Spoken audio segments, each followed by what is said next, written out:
बाजार में निचले स्तरों से थोड़ी बहुत रिकवरी। सेंसेक्स और बैंक निफ्टी में नीचे से करीब 200 पॉइंट का सुधार। निफ्टी 50 पॉइंट रिकवर हुआ। मिड कैप और स्मॉल कैप में एक्शन ज्यादा। ऑटो मेटल में दबाव, लेकिन फार्मा एफएमसीजी में खरीदारी। कच्चे तेल में नरमी से पेंट शेयर्स में चढ़ा तेजी का रंग। 1 से 2% चढ़े एशियन, बर्जर, पिडिलाइट, इंटरग्लोब जैसे शेयर्स। साथ ही ब्रेंट क्रूड $70 के नीचे। फार्मा शेयर्स में अच्छी तेजी, 0.25% से चढ़ा निफ्टी फार्मा इंडेक्स। बायोकॉन और अरविंदो वायदा के टॉप गेनर्स में शामिल। यूबीएस ने टाटा मोटर्स का टारगेट 20% कम कर 825 किया। कहा प्री कोविड स्तर के नीचे फिसली ऑर्डर बुक, नतीजे खराब रहने की आशंका जताई। शेयर 5% टूटा। इधर बीएमडब्ल्यू ने भी गाइडेंस घटाया। कहा चीन में मंदी से डिमांड पर बुरा असर। आरआईएल ने बोनस शेयर के लिए पार्टली पेड शेयर्स की कॉल मनी पेमेंट की आखिरी तारीख 20 सितंबर तय की। कॉल मनी नहीं भरने पर नहीं मिलेंगे bonus share, partly paid share भी होंगे रद्द। और अब से थोड़ी देर में यूपी के ग्रेटर नोएडा में सेमीकॉन इंडिया 2024 का शुभारंभ करेंगे प्रधानमंत्री मोदी। 3 दिवसीय आयोजन में 17 देशों के प्रतिनिधि होंगे शामिल। देश को सेमीकंडक्टर हब बनाने पर होगा फोकस।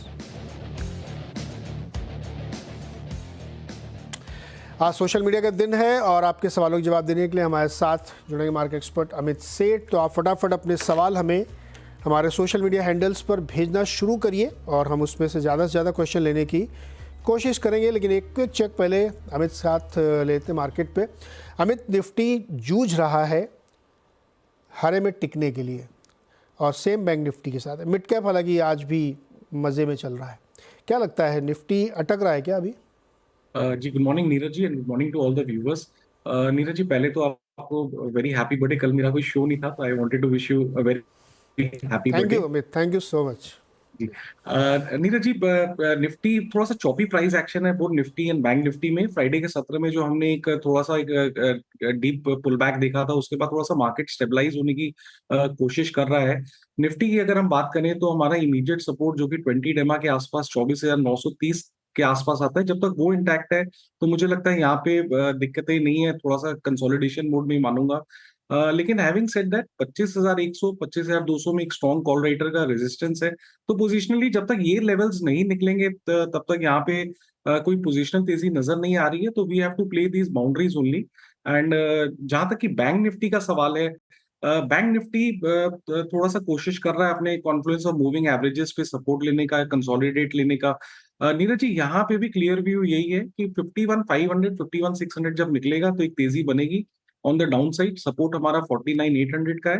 तो दोनों ही इंडेसेस में चॉपी प्राइस एक्शन है at best for the time being. तो अवॉइड करना ही सही रहेगा एटलीस्ट आज के सत्र में।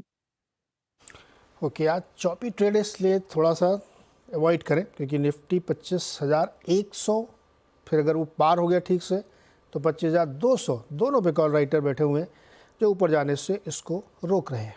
चलिए कुछ सवाल लेना शुरू करते हैं। अभिषेक अग्रवाल का सवाल लेते हैं। पहला, ये मध्य प्रदेश से है। इन्होंने सवाल भेजा है सन फार्मा पे 1820 स्ट्राइक का कॉल लिया इन्होंने 28.95 पर। होल्ड करें या एग्जिट? जी, सन फार्मा का स्ट्रक्चर कंटिन्यूअसली पॉजिटिव है। देखा जाए तो 10 डेमा के नीचे स्टॉक एक अरसे से नहीं आया है और आज के सत्र में भी हम काफी स्ट्रेंथ देख रहे हैं नीरज जी। यहाँ पे ओवरऑल स्ट्रक्चर पॉजिटिव है। इसमें होल्ड करने की सलाह है। कैश चार्ट्स में प्राइस 1856 का है, तो छोटा सा 1840 का स्टॉप लगा के रखिए। जब तक 1840 इंटैक्ट है आपके इसमें, तब तक इसे होल्ड करें। ओके, सिवान बिहार से विकास ने सवाल भेजा है। इन्होंने भी कॉल लिया है लेकिन इन्फोसिस की, और स्ट्राइक प्राइस है 1960। 26 सितंबर की एक्सपायरी वाला है। 13.60 पे लिया। होल्ड करें क्या? नहीं नीरज जी, यहाँ पे होल्ड करने की फिलहाल सलाह नहीं है कि क्योंकि इन्फोसिस पिछले 2-3 दिनों से एक अटेम्प्ट जरूर ले रहा है 1920 1930 के लेवल, लेकिन वो फिजल आउट हो जाता है। काउंटर कंसोलिडेशन मोड में 1880 इसका स्ट्रॉन्ग सपोर्ट एरिया है। बट फिलहाल अगर, क्योंकि कॉल हम तभी लेते हैं जब अंडरलाइंग में एक मोमेंटम हो। इन्फोसिस में फिलहाल स्ट्रक्चर ठीक है लेकिन स्टॉक में मोमेंटम नहीं है, तो कॉल इरोजन होने का चांस ज्यादा है, तो निकलना ही बेटर है। अच्छा, इसमें से निकल जाना बेटर है। वैसे भी काफ़ी ऊपरी लेवल पे ऑलरेडी ट्रेड कर रहा है, 1900 के ऊपर है। अच्छा, निर्भय तिवारी ने जोमेटो लिया है 260 पर। 10 दिन पहले ट्रेडिंग पर्पज से लिया था, 10 दिन और होल्ड करने का व्यू है इनका। 260 पे लिया था, 276 चल रहा है। अमित जी, ठीक लग रहा है ये? अभी 10 दिन और लेना है इनको सिर्फ? जी नीरज जी, ये स्टॉक हमारे रेडार पे भी आया था रिसेंटली, जब 261 262 के लेवल्स पे आया था, क्योंकि वहां पे एक हॉरिजॉन्टल सपोर्ट और 10 और 20 डमा से पुल बैक जनरेट कर रहा था। तो ऑन एक्सपेक्टेड लाइंस टेक्निकली एक अच्छा मूव आ गया। इमीडिएटली अगर जो प्रीवियस रेजिस्टेंस हमारा 280 के आसपास आता है, तो सलाह यही रहेगी कि एटलीस्ट 50% मुनाफा यहाँ पे मान लें, और 280 क्रॉस होता है तो और तेजी बनेगी। और जो इनकी बैलेंस की पोजीशन है, उसका स्टॉप लॉस ट्रेल करके 270 रुपए के आसपास ले आए। ओके, यहाँ पे आधा मुनाफा बांटें और बाकी को ट्रेल करें, और अगला जो स्टॉप लॉस हो जाएगा वो 270 का हो जाएगा। ये है जोमेटो पे स्ट्रेटजी। राहुल प्रजापति, इनके पास 2 शेयर हैं। RVNL इन्होंने लिया है 145 पर, और CDSL इन्होंने लिया है 812 रुपये पर। क्या करना चाहिए इनको? जी नीरज जी, RVNL और ये सब जितने भी स्टॉक्स हैं, ये थीम बेस्ड स्टॉक्स थे। इन सब स्टॉक्स में हमने काफी शार्प रनअप देखा था रिसेंटली, लेकिन उस रनअप के बाद ये एक sideways consolidation, fresh base formation के ऊपर चले गए हैं। स्टॉक करंटली 50 डेमा के ऊपर जरूर ट्रेड कर रहा है, तो मुझे लगता है यहाँ पे टाइम लगेगा थोड़ा सा। लेकिन की सपोर्ट लेवल इसका 548, अगर 548 50 डे एक्सपोनेंशियल मूविंग एवरेज टूटता है, तो यहाँ से जरूर एग्जिट कर जाएं। फिलहाल RVNL में कोई मोमेंटम नहीं है। और रही बात CDSL की, CDSL एक पुल बैक मोड में है। थोड़ा सा यहाँ पे पुल बैक ज्यादा हो गया है, क्योंकि 9 से 10 दिन बीत चुके हैं। जनरली 5 से 6 दिनों का पुल बैक ही अच्छा माना जाता है, और स्टॉक ने अपना 10 और 20 डेमा भी तोड़ दिया है। सपोर्ट थोड़ा सा डीप है, लगभग 1300 के आसपास, तो उतना हम नहीं वेट करेंगे। इसे होल्ड करें विद स्टॉप लॉस ऑफ 1340 टूटता है तो एक बार निकल जाए। हाँ, बिल्कुल सही कह रहे हैं आप। एक जनरल क्वेश्चन लेते हैं आपसे अमित। जैसे 2 सेक्टर खासतौर पर, डिफेंस और रेलवे, जी इसमें बहुत बड़ी तेज़ी बनी है, और इन्वेस्टर्स ने या ट्रेडर्स ने बहुत पैसा बनाया भी होगा। अभी भी कुछ लोग उसमें इन्वेस्टेड होंगे, लेकिन दोनों ही सेक्टर के स्टॉक अगर आप देखें तो अपने टॉप से ठीक ठाक करेक्शन उसमें आ चुका है। तो एक जनरल राय क्या होगी इन सेक्टर्स के स्टॉक्स में निवेशकों या ट्रेडर्स के लिए? जी, हिस्टोरिकली नीरज जी देखा गया कि जब एक कोई पर्टिकुलर सेक्टर में इतना sharp runup, almost 2x 3x runup आ जाता है, और उसके बाद पुल बैक आता है, तो फर्स्ट ये मतलब this is not an orderly pull back, क्योंकि थोड़ा सा ज्यादा पुल बैक हो गया स्टॉक्स में, तो लोगों को लगता है कि बाय ऑन डिप की रणनीति यहाँ पे लगानी चाहिए। लेकिन फैक्ट ये रहता है कि वो थोड़ा सा थीम से आउट हो जाता है। ऐसा नहीं है कि ये स्टॉक्स खराब हो गए हैं, लेकिन जो एक ट्रैक्शन था 6 महीने पहले, वो अभी इनको नहीं मिलेगा। स्टॉक वापस एक नया बेस बनाएंगे, और मे बी उसके बाद कोई यहाँ पे हम तेजी देख सकते हैं। इनका जो इंडेक्सेस है निफ्टी CPSE, उसने भी क्रिटिकल लेवल्स ब्रेक कर दिए हैं। तो थोड़ा अभी फिलहाल इन सेक्टर्स को अवॉइड करना चाहिए। मुझे लगता है for the timing the best is behind us. Okay, best is behind us. फिलहाल के लिए नई पोजीशन बनाने में थोड़ा बहुत सावधानी बरतें। अजय, मेरे नाम वाले ये नीरज, जिन्होंने पेटीएम लिया है 610 पर, अब ये कह रहे हैं कि 2 दिन से ये 675 680 पर अटक रहा है। मुनाफा बुक कर ले गया? जी नीरज जी, पहले टेक्निकली बात करें तो एक गैप जोन के रेजिस्टेंस जो हमने उस समय आज से 6-8 महीने पहले एक फॉल देखा था न्यूज के लिए, तो वो गैप फिल एरिया करने का कोशिश कर रहा है। गैप 742 तक जाके फिल होता है। हायर है, हायर लो स्ट्रक्चर्स यहाँ पे इंटैक्ट हैं। तो सलाह ये रहेगी कि यहाँ पे अपनी पोजीशन को ट्रेल करते रहें। इसका लगभग स्टॉप लगा के रखें 650 रुपीज का, और स्टॉक को होल्ड करें। ओके, इसको होल्ड करने की सलाह है आपके लिए। अच्छा, अगला सवाल लेते हैं, जो कि संभाजी नगर से है, लेकिन उन्होंने अपने स्टॉक का नाम नहीं लिखा। दूसरा सवाल लेते हैं यदुवेंदु का। बायोकॉन में 385 स्ट्राइक का कॉल है, क्या करना चाहिए इनको अब? जी नीरज जी, यहाँ पे तो क्लियर मोमेंटम नजर आ रहा है। 389 का अभी करंटली अंडरलाइंग बायकॉन का प्राइस है। इन्होंने 13 रुपए के आसपास अभी बायकॉन की 385 की कॉल चल रही है। मुझे अगर स्टॉक की बात करें तो लगता है 395 400 के लेवल्स आ सकते हैं, क्योंकि इन्होंने कॉल का प्राइस 13 रुपए 50 पैसे का, तो स्टॉप लॉस आप 11 रुपए का रखें, और इसे राइट करें for targets of 17 to 18 rupees. Okay, और अशोक चालना जी हैं, जो आपकी एक सेकंड ओपिनियन चाहते हैं IDFC पर। IDFC बैंक नहीं, IDFC पर 500 शेयर लिए 112.50 पर। जी नीरज जी, यहाँ स्ट्रक्चर पॉजिटिव नहीं है क्योंकि स्टॉक सारे की मूविंग एवरेजेस के नीचे ट्रेड कर रहा है। जो सबसे शॉर्ट टर्म मूविंग एवरेज है 10 डेमा, उसके भी नीचे ट्रेड कर रहा है, 200 डेमा के नीचे है। और चार्ट में लोअर लोअर लोअर हाइस बन रहे हैं। तो थोड़ा सा पुल बैक आया है यहाँ पे। इन्होंने 112 के आसपास लिया, 111 150 जो कि मेरे को लगता है शायद आ सकता है। तो निकलने की सलाह है यहाँ से। आईडीएफसी से निकलने की सलाह है। टाटा मोटर्स पर जरा डालिए, 5.5% नीचे है, 1000 के नीचे आ गया अभी। तो इस पर एक यूबीएस की रिपोर्ट आई थी जिन्होंने 825 का टारगेट दिया है और उनका मानना है कि दिक्कतें बढ़ रही हैं ऑटो सेगमेंट की। चीन में मंदी के संकेत हैं, इसलिए बीएमडब्ल्यू ने भी ये संकेत दिए हैं। इंडिया में भी अगर आप देखें तो सीवी पीवी की इन्वेंट्री काफ़ी बढ़ गई है। जी टाटा मोटर्स 5.5% नीचे है, इसमें किस तरह की अपॉर्चुनिटी है? नीरज जी, थोड़ी सी दिक्कतें बढ़ सकती हैं क्योंकि आज का जो हमने फॉल देखा है टाटा मोटर्स में, एक गैप के साथ स्टॉक ने फॉल किया है। और वॉल्यूम्स भी हम देखें तो काफी वॉल्यूम से ये नीचे जा रहा है, तो that is a bit concerning. रही बात सपोर्ट की, 950 का एक स्ट्रॉन्ग सपोर्ट एरिया है। वहां पे हम, और लगभग वो 200 डेमा के आसपास भी आता है, जो कि लगभग 930 के आसपास है। तो थोड़ा सा वेट एंड वॉच करें। स्ट्रक्चर नेगेटिव है फिलहाल, तो लग रहा है कि ये 200 डेमा जो कि, और सपोर्ट जोन 950 के आसपास जा रहा है, तो इसे अवॉइड करें अभी। मतलब 950 नहीं टूटना चाहिए, जी नीरज जी। कह रहा हूँ 950 टूटना नहीं चाहिए। नहीं, वहां पे रीअसेस करेंगे। फिलहाल तो काफी स्ट्रॉन्ग सपोर्ट है और ऑलरेडी 5% घट गया है। तो लगता नहीं है कि 200 डेमा ब्रेक करेगा, बट चार्ट स्ट्रक्चर देखते हुए लगता है कि it is heading for 950 levels. Okay, बहुत इंपॉर्टेंट लेवल्स है, उस पर नज़र रखेंगे।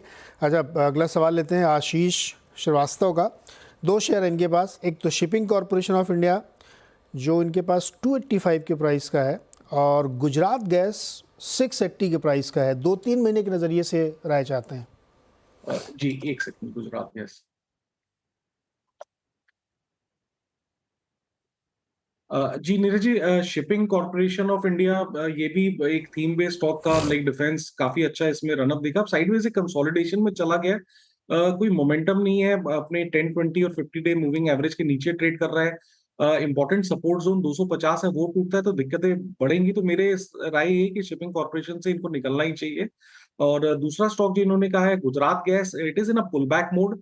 640 इसका एक स्ट्रॉन्ग सपोर्ट एरिया है। यहाँ 640 का स्टॉप लॉस लगा के स्टॉक में बने रहना चाहिए, क्योंकि यहाँ पे थोड़ा अप ट्रेंड इंटैक्ट है। इसमें आज एक क्रेडिट रेटिंग में बदलाव भी आया है, जो इनके रिस्ट्रक्चरिंग हुई है ना गुजरात गैस और पूरे ग्रुप में, तो क्रेडिट रेटिंग भी चेंज हुई है इनकी। अच्छा, नेक्स्ट क्वेश्चन है प्रतीक जैन का। ये सबसे इंटरेस्टिंग स्टॉक है अमित जी। जी ट्रेंट 7000 की कॉल, स्ट्राइक की कॉल 300 रुपये पर होल्ड कर रहे हैं। ये क्या राय बनती है आपकी?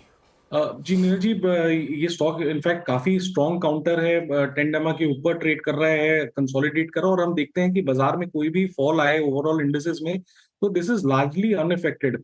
जिस हिसाब से कंसोलिडेट कर रहा है एकदम टाइट रेंज में, मुझे लगता है कि यहाँ पे एक शॉर्ट टर्म मोमेंटम बर्स्ट आ सकता है। स्टॉक की बात करें जो कि 7250 73 तक, तो सौ तक इसको लेके जा सकता है। तो 325 का प्राइस है, छोटा सा 300 का स्टॉप लॉस लगा के रखें for targets of 400 rupees. Okay. अच्छा, ये सरोज कुमार तिवारी जी पूछ रहे हैं, बजाज फिनसर्व के 50 शेयर इन्होंने रखे हैं 1850 के। अभी लोगों को बड़ी उम्मीद थी कि जीएसटी कट जाएगा, वो हुआ नहीं, टल गया, तो काफ़ी ऊपर नीचे हुए स्टॉक। बट 1850 पे होल्ड कर रहे हैं अभी। मीडियम टर्म व्यू क्या बनेगा इस पे?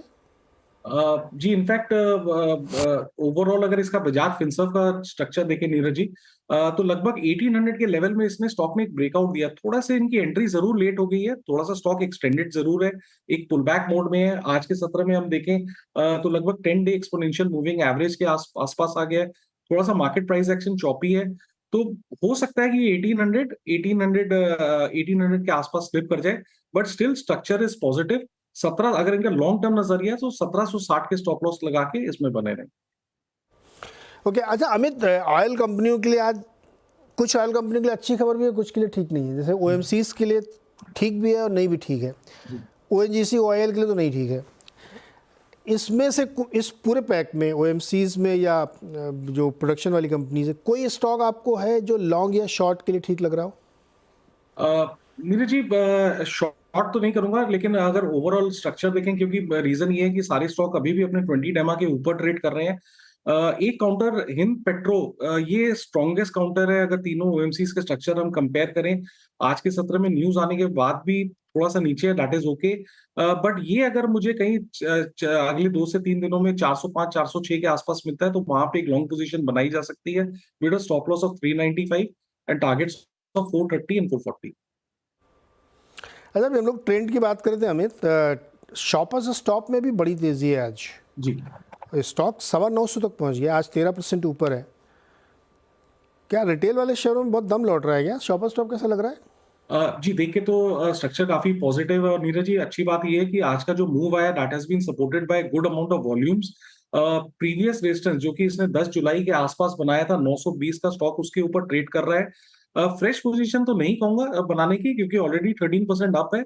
लेकिन अगर किसी की पोजीशन है और कैश का स्टॉक है तो 880 का स्टॉप लॉस लगाएं for targets of 1000 and 1050।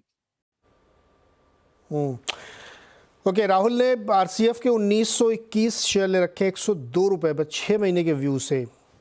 Fertiliser share है, बेच के प्रॉफिट बुक कर लें क्या इसमें? नीरज जी यहाँ पे भी चार्ट में लोअर लो लोअर हाइज बने हैं, थीम बेस्ड स्टॉक था, पुल बैक मोड में आ गया है। प्योरली स्ट्रिक्टली अगर चार्ट की बात करें तो 185 इसका स्ट्रॉन्ग सपोर्ट एरिया, अगर वो टूटता है तो दिक्कतें बढ़ सकती हैं। तो सलाह यही है कि फिलहाल अगर प्रॉफिट आ रहा है तो उसे बुक कर लेना चाहिए। अगर प्रॉफिट है इनको, 102 पे लिया था, 190 जी, पे एक चल बार रहा बुक है। कर लेना चाहिए, मेरी सलाह यही रहेगी इसमें। हाँ, तो एक बार प्रॉफिट बुक कर लो। वैसे भी बहुत मार्केट अगर ऐसा है तो थोड़ा प्रॉफिट लेना ही चाहिए, और जी। अमित की भी यही राय है। छोटा सा एक ब्रेक, और ब्रेक के लौट के बाद कुछ और सवाल ट्रेडर्स हॉटलाइन में। और आज हम सवाल के जवाब दे रहे हैं सोशल मीडिया के क्वेश्चंस लेकर के। और मार्केट इस बीच पूरा ग्रीन में, मिड कैप में सबसे ज़्यादा लेकिन तेज़ी है, 250 पॉइंट ऊपर है इस वक्त। और निफ्टी भी ग्रीन में आ चुका है, 36-37 पॉइंट हर एक साथ कामकाज कर रहा है। और बैंक निफ्टी 100 पॉइंट की मजबूती के साथ ट्रेड कर। एडवांस डिक्लाइन भी बेटर है, घटने वाले और बढ़ने वालों के बीच में संबंध बढ़ने वालों के पक्ष में है। एक से ज़्यादा शेयर्स बढ़त के साथ कामकाज कर रहे हैं। विनय कुमार का सवाल लेते हैं, विनय के। इनका सवाल ये है कि श्रीराम फाइनेंस इन्होंने 2300 रुपये खरीदे थे। What should be the ideal price to re enter? मतलब इनको लगता है बेचबाज दिया इन्होंने, दोबारा खरीदने के लिए क्या सही टाइम है? स्ट्रक्चर पॉजिटिव है, लेकिन मैं जनरली फेवर करता हूँ 20 डेमा हमेशा एक अप ट्रेंडिंग स्टॉक के लिए एक अच्छा सपोर्ट एरिया रहता है। वहां पे अगर मिले तो हमारा रिस्क रिवॉर्ड काफी फेवरेबल हो जाता है। In case of Shriram finance आज की डेट में 20 डेमा आता है लगभग 3170 3200 के आसपास। अगर कोई भी कारणवश से वो लेवल्स में मिले तो रिस्क रिवॉर्ड फेवरेबल होगा। वहां पे आप लगभग 2% के स्टॉप के साथ एक फ्रेश पोजीशन बना सकते हैं श्रीराम फाइनेंस। पिछले एक महीने में 10% से ज़्यादा की रैली बन चुकी है, और ये बहुत बढ़िया प्रदर्शन इसने इस साल, कम से कम कैलेंडर ईयर 2024 में बहुत अच्छा प्रदर्शन ये दिखा रहा है। चलिए अगला एक और सवाल लेते हैं देवांशु का। आइडिया फोर्ज का लॉन्ग टर्म का व्यू जानना चाहते हैं ये। 100 शेयर्स हैं इनके पास। आइडिया फोर्ज बहुत पुरानी लिस्टिंग नहीं है अमित, तो इसलिए चार्ट हो सकता है बहुत लंबा ना हो इसमें।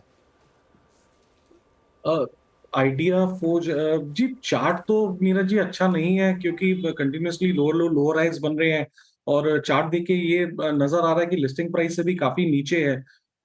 तो अवॉइड करना चाहिए। अगर लगभग 690 के लेवल्स टूटते हैं तो दिक्कतें बढ़ सकती हैं। इस काउंटर से एग्जिट ही लेना चाहिए इन्हें। आइडिया फोर्स से एग्जिट लेना चाहिए, 730-45 पे ट्रेड करा है। वरुण शुक्ला ने 2 सवाल ले रखे हैं। तो एनबीसीसी इनको बहुत अच्छा लगा, इसलिए 106 शेयर खरीदे उन्होंने 148 रुपये 30 पैसे पर। बोनस शेयर का इंतजार कर रहे हैं। अब जब इंतजार कर रहे हो तो कर ही लो फिर। लेकिन और दूसरा इन्होंने निफ्टी 12 सितंबर कल का 25,050 का कॉल 69 रुपये 50 पैसे पे। क्या करना चाहिए? जी नीरज जी, पहले एनबीसीसी की बात करें तो ये स्टॉक कई बार इसने अटेम्प्ट लिया, लगभग 200 को क्रॉस करने का, कर नहीं रहा है। कंसोलिडेशन मोड में चला गया, 2-3 बार इसका ब्रेकआउट फेल भी हुआ है। लेकिन हैविंग सेड दैट 170 रुपए के आसपास स्ट्रॉन्ग सपोर्ट एरिया है। तो जब तक 170 इंटैक्ट है आप इसमें बने रह सकते हैं। और रही बात जो 25,050 की कॉल इन्होंने ली हुई है, आई थिंक 69 रुपीज के आसपास इन्होंने की है, तो ज्यादा बड़ा स्टॉप लॉस नहीं कहूंगा। 30 रुपीज के स्टॉप लॉस के साथ बने रहें for targets of 120 to 150। Okay, Chhatrapati Sambhaji Nagar से हैं संतोष रोपलेकर। इन्होंने 30 शेयर खरीदे अडानी पावर के, 738 इनके बाइंग प्राइस है। 738, 637 चल रहा है, 100 रुपये नीचे है। क्या राय बनेगी इनके लिए? नीरज जी, यहाँ पे भी मोमेंटम नहीं है स्टॉक में। स्टॉक आस्ते आस्ते अपने 200 डेमा के आसपास आ रहे हैं। 200 डेमा चार्ट्स में लगभग 600 रुपए के आसपास है। Lower low lower high structure बन रहे हैं। अदर की मूविंग एवरेजेस के नीचे चल रहा है। तो सलाह ये है कि कोई बाउंस आए यहाँ पे तो निकलने की कोशिश करें। और 620 टूटता है तो लगभग फिर 600 और 580 के लेवल्स देख सकते हैं। तो बाउंस पे एग्जिट की सलाह है यहाँ से। ओके, बाउंस बैक चला। अच्छा अमित जी, इस समय मार्केट ऐसा ना बहुत ट्रिकी टाइप का है, कुछ समझ में नहीं आ रहा है, ऊपर नीचे, अब तरह तरह की खबरें। तो बहुत सारे आपसे लोग पूछते होंगे कि क्या करें, तो इन जनरल आप उनको क्या इस वक्त सलाह देते हैं कि स्टे काम, या जो डे ट्रेडर जिनको करना ही है कुछ, बिना करे कुछ खाना हजम नहीं होगा, तो उनको क्या सलाह देते हैं आप? नीरज जी, अगर स्टॉक्स की पर्टिकुलरली बात करें तो हमारे मार्केट में हमेशा से एक थीम रहा है। जैसे पीछे फार्मा बहुत अच्छा चला, आज के सप्ताह में पिछले 5-7-10 दिनों से हम देख रहे हैं कि एफएमसीजी बहुत अच्छा चल रहा है। आईटी बीच बीच में जरूर अच्छा चलता है, लेकिन नैस्डैक की न्यूज आने से, ओवरनाइट ओवरफ्लो आने से थोड़ा सा उसमें कमजोरी बीच बीच में आ जाती है। तो हमारी सलाह हमेशा यही रहती है कि आप थीम बेस्ड सेक्टर के साथ रहिए। जैसे पिछले 2 दिनों से FMCG showing a lot of traction. तो हम जो जो एकदम near term short term traders है, 2 से 7 दिनों वाले, उन्हें हम इन्हीं स्टॉक्स में पोजीशन लेने की सलाह देते हैं जो थीम के साथ हैं। और वो कहीं ना कहीं थोड़ा सा रिवॉर्डिंग रहता है। ओके, वो थोड़ा सा रिवॉर्डिंग यहाँ पे रहता है। एक सवाल लेते हैं सौरभ मलिक का। इन्होंने 100 शेयर्स होल्ड कर रखे हैं साइंट डीएलएम का, 800 रुपये के प्राइस पर। क्या एवरेज करने का टाइम है या लॉस बुक करने का टाइम है, ये पूछ रहे हैं। जी नीरज जी, स्टॉक एग्जैक्टली 200 एमआ पे आके ट्रेड कर रहा है। पिछले अगर देखें 10 से 12 दिनों का यहाँ पे फॉल है। फॉल भी लगता नहीं कि कुछ थमा है। तो एवरेज तो बिल्कुल ही नहीं कहूंगा करने का। और एक बार प्लीज रिपीट कर सकते हैं इनका प्राइस क्या लिया हुआ है? 800। 800। देखिए, लॉस तो इनको ऑलमोस्ट 100 रुपए का हो रहा है। इन्होंने स्टॉप लॉस नहीं लगाया। लेकिन हैविंग सेड दैट, अगर 690 टूटता है तो फिर दिक्कतें और बढ़ सकती हैं। 670 650 की तरफ जा सकता है। 200 एमआ पे है, ये लेवल को बड़ा क्लोजली वॉच करें। एवरेज करने की बिल्कुल सलाह नहीं है। यार अमित जी, ये बताओ, ये 200 डीएमआ बहुत खतरनाक चीज़ होती है क्या? जी नीरज जी, देखा गया कि 200 एमआ के ऊपर जितने स्टॉक्स होते हैं, that is suppose to be an up trend, और उसके नीचे इसे एक बेयर टेरिटरी माना जाता है। और हिस्टोरिकली अगर चार्ट्स को देखें, जब भी 200 एमआ टूटता है तो एक स्टॉक की दिक्कतें बढ़ जाती हैं। तो based on the past evidence, जैसा हमने देखा है stocks how they behave over, let's say, जब से इनकी मोरलेस हिस्ट्री है, तो 200 एमआ एक बुल और बेयर टेरिटरी का हम कह सकते हैं डिवीजन है। वाह, तो इसका नया नाम आर या पार रख सकते हैं क्या? 200 डेमा इज इक्वल टू आर या पार। ये काफी अच्छा लेवल है नीरज जी। कई बार हमने यहाँ से रिवर्सल्स भी देखे हैं। तो ये लेवल पे जब आता है और उसमें हमें कोई अगर डाइवर्जेंस मिले चार्ट में, कोई बेस फॉर्मेशन मिले 1 से 1.5 महीने का इन लेवल्स में, और वहां से स्टॉक कोई वॉल्यूम के साथ रिवर्सल दिखाए, तो that can be a good area to buy also, but everything is subject to price confirmation. बिल्कुल, तो 200 डेमा का मतलब ये कि अगर टूट गया नीचे तो काफ़ी नीचे जा सकता है। हाँ, और अगर पार कर लिया उसने अच्छे वॉल्यूम के साथ तो काफ़ी बढ़िया मुनाफा हो सकता है आपको। इसलिए 200 डेमा को आप आर पार, बहुत इंपॉर्टेंट और कोट एंड कोट खतरनाक चीज़ मान के चलिए, वो टूटना नहीं चाहिए। बहुत बहुत शुक्रिया अमित जी आज हमारे साथ जुड़ने के लिए और दर्शकों की मदद करने के लिए। एक छोटा सा ब्रेक लेंगे, इसके बाद आप देखिए खिलाड़ी नंबर 1।